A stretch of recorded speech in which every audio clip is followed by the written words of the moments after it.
සාර්ථක මිනිස්සු හිතන විදිහ වෙනස්. එයාලා මේ ගමනේ අමාරු දවස් පහු කරද්දී එයාලට දැනෙන අමාරු හැඟීම ගැන නෙවෙයි හිතන්නේ.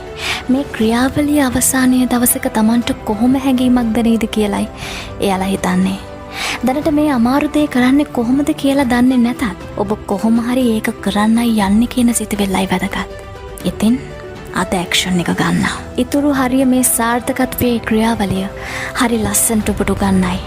ඔබේ සිහින ගැන ඇහුවම hina යනවා කියලා මිනිස්සු කියයි. ඇයි ඒ? ඒගොල්ලෝ ඒගොල්ලන්ගේ හීන අතහැරපු නිසා. මතක තියාගන්න.